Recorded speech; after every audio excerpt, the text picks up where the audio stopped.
लक्ष्मी रघुवीर के फोन पे जिया का कॉल आते हुए देखती है और उसी समय लक्ष्मी को शक होने लगता है कि कहीं ऐसा तो नहीं कि जो भी चीजें कार्तिक जी और मेरे बीच में हो रही है इसके पीछे रघुवीर जी और जिया इन दोनों का ही हाथ हो। और यह पता लगाने के लिए लक्ष्मी सीधे जाती है उस अलमारी के पीछे जो कि एक सीक्रेट रूम है जिसके बारे में अभी तक किसी को भी कुछ भी नहीं पता। और वहाँ पर जो लक्ष्मी देखती है वो देखकर आपके भी होश उड़ जाएंगे। आखिर पूरी कहानी क्या है आइए जानते हैं आज के एपिसोड में। जिया का ध्यान भटकते ही लक्ष्मी सीधे कार्तिक के घर के अंदर घुस जाती है। इस वक्त तक जिया बहुत ज्यादा खुश होती है, इसीलिए कार में बैठे बैठे वो सीधे फोन घुमाती है रघुवीर दलाल को। जिया कहती है फैंटेस्टिक रघुवीर फैंटेस्टिक, क्या गेम खेला है तुमने। सिर्फ मेरे एक कहने पर तुमने कार्तिक और लक्ष्मी को इस कदर दूर किया कि इतना तुम्हें पिछले 2 साल में भी नहीं कर पाई। अनबिलीवेबल। तुम्हें पता है मैं किसी को भी थैंक यू नहीं कहती, चाहे वो मेरी जान ही क्यों ना बचा ले, लेकिन आज अंदर से ही ना मुझे तुम्हें थैंक यू कहने का मन कर रहा है, इसीलिए थैंक यू रघुवीर, बाय हार्ट थैंक यू। और अगले ही सीन में हमें फ्लैशबैक बताया जाता है कि जब कार्तिक लक्ष्मी के लिए बाकी लोगों से एड्रेस पूछ रहा था कि आपने इस लड़की को कहीं देखा, इस लड़की को कहीं देखा, तो एक ऑटो वाले ने कार्तिक को रास्ता बता दिया था। और उसी वक्त जिया ने भी ये देख लिया कि अब कार्तिक को रघुवीर का एड्रेस मिल गया है, इसलिए कार्तिक किसी भी हालत में रघुवीर के घर जाएगा और लक्ष्मी से मिलने की कोशिश करेगा। उस वक्त जिया रघुवीर को फोन घुमाती है और रघुवीर से कहती है कि रघुवीर, कार्तिक तुम्हारे घर पे आ रहा है, किसी भी हालत में कार्तिक और लक्ष्मी नहीं मिलने चाहिए, चाहे तुम्हें कुछ भी क्यों ना करना पड़े, तुम सारी चीजें करना, तुम अपना वादा निभाओ, मैं अपना वादा निभाऊंगी, मैं तुम्हारी बेटी के लिए डोनर जरूर ढूंढूंगी, लेकिन उससे पहले तुम्हें कार्तिक और लक्ष्मी को हमेशा हमेशा के लिए अलग करना होगा। और उसके बाद वो पूरा गेम होता है जो कि हमने लास्ट एपिसोड में देखा कि किस तरीके से रघुवीर एक फेक लक्ष्मी के साथ कार्तिक के दिल में गलतफहमी पैदा कर देता है। इस वक्त तक रघुवीर को जिया पे बहुत गुस्सा आ रहा था। रघुवीर जिया से कहता है कि जिया, तुम्हें शर्म नहीं आ रही मुझे ब्लैकमेल करके सारी चीजें करवाने में। जिया कहती है कि नहीं आ रही मुझे शर्म, और वैसे भी रघुवीर इसमें तुम्हारा और मेरा, हम दोनों का ही फायदा है। रघुवीर कहता है कि जिया, मैं जब भी तुमसे मिलता हूँ या फोन करता हूँ ना, तो मुझे हर बार इस बात का एहसास होता है कि इस पूरी ही दुनिया में तुमसे ज्यादा गिरी हुई औरत और कोई भी नहीं है। जिया रघुवीर को चिढ़ाते हुए कहती है थैंक यू रघुवीर, थैंक यू।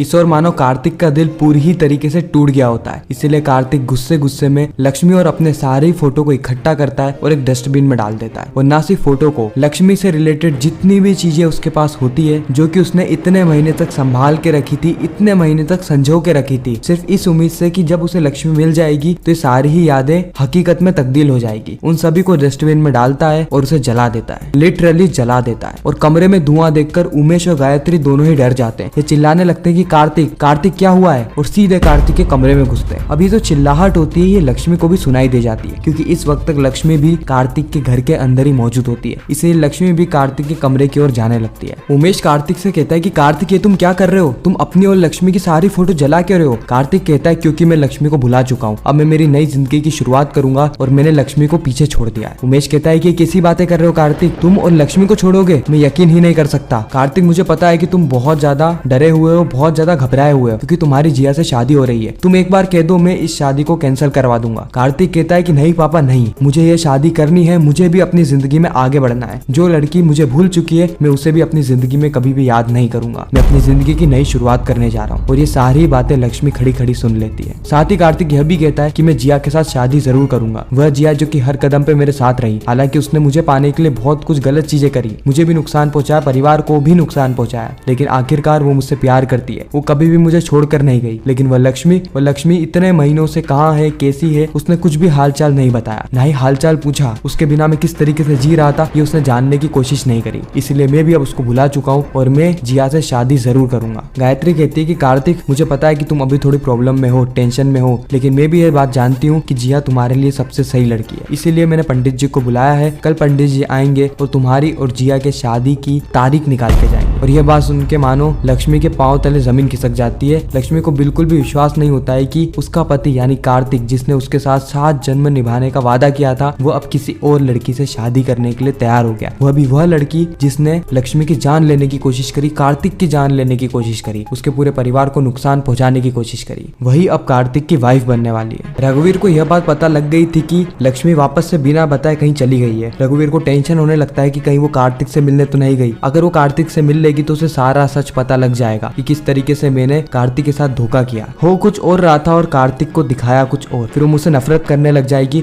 और वेदू को भी छोड़कर चली जाएगी। ओ माय गॉड, कहाँ हो तुम लक्ष्मी, कहाँ हो। रघुवीर बार बार कॉल करता है लेकिन लक्ष्मी कॉल नहीं उठाती है। अगले ही पर रघुवीर देखता है कि लक्ष्मी घर में आ चुकी है। इस वक्त तक रघुवीर के मन में कई सारे सवाल थे, इसीलिए रघुवीर एक के बाद एक सवालों की बारिश करना शुरू कर देता है। लक्ष्मी जवाब देते हुए कहती है कि हाँ, मैं गई थी कार्तिक जी के घर और मैंने वहाँ पर जो देखा ना, मुझे अभी तक विश्वास नहीं हो रहा है। मैंने वहाँ पर देखा कि कार्तिक जी मेरे और उनके सारे ही फोटो जला रहे हैं और जिया से शादी करने की जो बात है वो कोई अफवाह नहीं है, वो असलियत है। लेकिन कार्तिक जी शादी के लिए मान कैसे गए? वह तो सिर्फ मुझसे प्यार करते थे ना, मुझसे। इस वक्त तक रघुवीर को बहुत ज्यादा गिल्टी फील हो रहा होता है, लेकिन वह कुछ कहता नहीं है। फिर लक्ष्मी कहती कि नहीं नहीं, ऐसा नहीं हो सकता। मैं कार्तिक जी पे शक कैसे कर सकती हूँ? हो सकता है कि जिया ने हर बार की तरह इस बार भी कार्तिक जी को ब्लैकमेल किया हो या कुछ ना कुछ ऐसी परिस्थिति बना दी हो जिससे कि कार्तिक जी और मैं कभी भी मिल ना पाए, हमेशा अलग रहें। रघुवीर आग में घी डालते हुए कहता है कि लक्ष्मी, ऐसा भी तो हो सकता है कि कार्तिक ने कभी तुमसे प्यार किया ही ना हो। लक्ष्मी चिल्लाते हुए कहती है कि नहीं रघुवीर जी, ऐसा कभी भी नहीं हुआ था, क्योंकि उस प्यार को मैंने महसूस किया था और मैं आज वो नफरत को भी महसूस कर पा रही हूँ। कार्तिक जी के अंदर जो मेरे प्रति नफरत है वह असली नफरत है, वह कोई दिखावा नहीं है। लेकिन यह नफरत हो सकता है कि जिया ने पैदा करी हो। मुझे एक बार कार्तिक जी से मिलना होगा और सारी बातें स्पष्ट तौर पे करनी होगी। उसी वक्त रघुवीर सोचता है कि नहीं, अब बहुत हो गया, इससे ज्यादा मैं सेल्फिश नहीं रह सकता, इसीलिए मैं लक्ष्मी को सारी चीज सच सच बता देता हूँ। लक्ष्मी जैसे वहाँ से जा रही होती है उसी वक्त रघुवीर लक्ष्मी को रोकता है और कहता है कि रुको लक्ष्मी, मुझे तुमसे कुछ जरूरी बात करनी है, मुझे तुम्हें कुछ बताना है। और जैसे ही रघुवीर सारी चीजें कन्फेस करे उससे पहले ही वेदू की चिल्लाने की आवाज आती है। ये दोनों सीधे वेदू के कमरे में भागते हैं और देखते हैं कि वो जमीन पे लेटी हुई है। वो कहती है कि मुझे बहुत दर्द हो रहा है, मुझे बहुत दर्द हो रहा है। और यह देख के रघुवीर अपना आपा खो देता है। रघुवीर तुरंत छोटी सी बच्ची का बीपी चेक करता है और डॉक्टर को कॉल कर देता है। साथ ही वो लक्ष्मी से कहता है कि लक्ष्मी, तुम यहाँ पर ही रुको जब तक वेदू ठीक नहीं हो जाती, प्लीज मैं हाथ जोड़ के तुमसे रिक्वेस्ट करता हूँ। लक्ष्मी कहती है कि हाँ रघुवीर जी, मैं कहीं पर भी नहीं जाने वाली, जब तक वेदा की हालत ठीक नहीं हो जाती मैं यहीं पर ही रुकूंगी, मैं छोटी सी बच्ची को छोड़ के नहीं जाने वाली। इस वक्त तक रघुवीर मन ही मन में कहता है कि लक्ष्मी कितनी अच्छी है, वो अपने सपनों को त्याग कर मेरी बेटी के लिए यहाँ पर रुकी है और मैं कितना ज्यादा सेल्फिश हो गया था। मैं उसे सच बताने वाला था, लेकिन वापस से इस वकील के अंदर एक बाप जग गया जिसके कारण मैं उसे सच नहीं बता पाया। I am really sorry Lakshmi, I am really sorry. अगली सुबह हम देखते हैं कि जिया सारे कर्टेन्स हटा देती है जिससे कि सीधे रोशनी पड़ती है कार्तिक के चेहरे पर और कार्तिक का दिमाग खराब हो जाता है। कार्तिक जिया को चिल्लाने लगता है और कहता है कि तुम्हारे अंदर थोड़ी सी भी अक्ल है, यहाँ पे कोई सो रहा है और तुमने सारी कर्टेन्स हटा दी। जिया कहती है कि कार्तिक कब तक सोओगे, कब तक सोओगे? आज का दिन हमारे लिए बहुत स्पेशल है क्योंकि आज के दिन पंडित जी आने वाले हैं जो कि हम दोनों की शादी की तारीख बताएंगे। कार्तिक हंसते हुए कहता है कि वाह जिया, तुम इतनी ज्यादा पागल होगी मैंने कभी नहीं सोचा था। तुम्हें ऐसा लगता है कि मैं तुमसे शादी करूंगा? ये पूरा ही एक समझौता है तुम्हारे और मेरे बीच में, और यह बात तुम बहुत अच्छे से जानती हो। हमारे बीच में कोई प्यार नहीं है, तो शादी भी एक दिखावा होगा। अगर सब कुछ मेरे बस में होता ना, अगर सब कुछ मेरे बस में होता ना जिया, तो मैं तुम्हारी जैसी लड़की का ना चेहरा देखना भी पसंद नहीं करता। शादी तो दूर की बात है, मैं तो सपने में भी तुम्हारा चेहरा नहीं देखना चाहता। अगले पल वेदू की जो बॉल है वो अलमारी के नीचे चली जाती है। ये वही अलमारी है जिसे कि रघुवीर बहुत ही संभाल के रखता है, मानो इसके अंदर कई सारे सीक्रेट्स दफन हो। लक्ष्मी उस बॉल को निकालने जाती है और वह देखती है कि अलमारी के पीछे से एक रोशनी आ रही है, जैसे कि पीछे कोई कमरा हो। इसीलिए लक्ष्मी अलमारी को खिसकाने लगती है, लेकिन अलमारी खिसके उससे पहले ही वहाँ पर रघुवीर आ जाता है। रघुवीर कहता है कि लक्ष्मी तुम क्या कर रही हो? लक्ष्मी बताती है कि उसको नीचे रोशनी दिखी थी, मानो इसके पीछे कोई कमरा है। रघुवीर कहता है कि हाँ उसके पीछे कमरा है, लेकिन उस कमरे में कोई भी नहीं जाएगा क्योंकि उस कमरे में मेरी और अंतरा से जुड़ी हुई यादें हैं जो कि मैं नहीं चाहता कि वेदू को पता चले, इसलिए प्लीज लक्ष्मी वहाँ पर मत जाना। लक्ष्मी कहती है कि ठीक है मैं वहाँ पर नहीं जाऊंगी। फिर लक्ष्मी सोचती है कि आज मुझे किसी भी हालत में कार्तिक जी के पास जाके उनसे बात करनी ही हो। और इसी के साथ ही खूबसूरत एपिसोड यहीं पर ही समाप्त हो जाता है, इस सस्पेंस और ट्विस्ट के साथ कि आखिर आगे होने क्या वाला है। मैं मिलता हूँ किसी नेक्स्ट इंटरेस्टिंग वीडियो में, जब तक के लिए गुड बाय।